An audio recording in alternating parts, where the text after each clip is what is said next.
नमस्ते साथीहरू। आजको हामीहरूको टपिक हो why hacking happens, reasons for hacking. Hacking किन हुन्छ, यसको पछाडि के कारणहरू हुन सक्छ, त्यसको बारेमा कुरा गर्छौँ। Attack equals motive plus method plus vulnerability. कुनै पनि ह्याकरले एट्याक गर्दा पहिला एउटा उद्देश्य मोटिभ हुन्छ, त्यसपछि ह्याकिङको लागि कुन मेथड तरिका युज गर्ने त्यो डिसाइड गर्छ। जस्तै डस एट्याक हुनसक्छ, डिडस एट्याक हुनसक्छ, सोसल इन्जिनियरिङ एट्याक हुनसक्छ, फिसिङ एट्याक हुनसक्छ, ऱ्यान्समवेयर एट्याक हुनसक्छ र सिस्टममा भएको सबै भर्नबिलिटी कमी कमजोरीको फाइदा उठाएर अनअथोराइज्ड एक्सेस गेन गर्छ र आफ्नो उद्देश्य यानि मोटिभ पुरा गर्छ। मोटिभहरू के हुनसक्छ?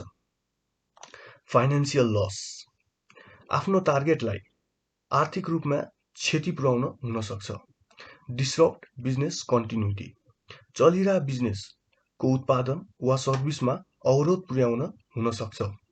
इन्फर्मेसन थेफ्ट, अरूसँग भएको सेन्सिटिभ इन्फर्मेसनको चोरी गर्न हुनसक्छ।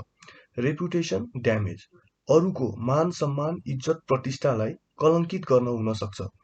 रिभेन्ज, कोहीसँग बदला लिनको लागि हुनसक्छ। ऱ्यान्सम, फिरौती लिनको लागि हुनसक्छ। क्रिएट फियर, समाजमा डर र त्रास फैलाउनको लागि हुनसक्छ।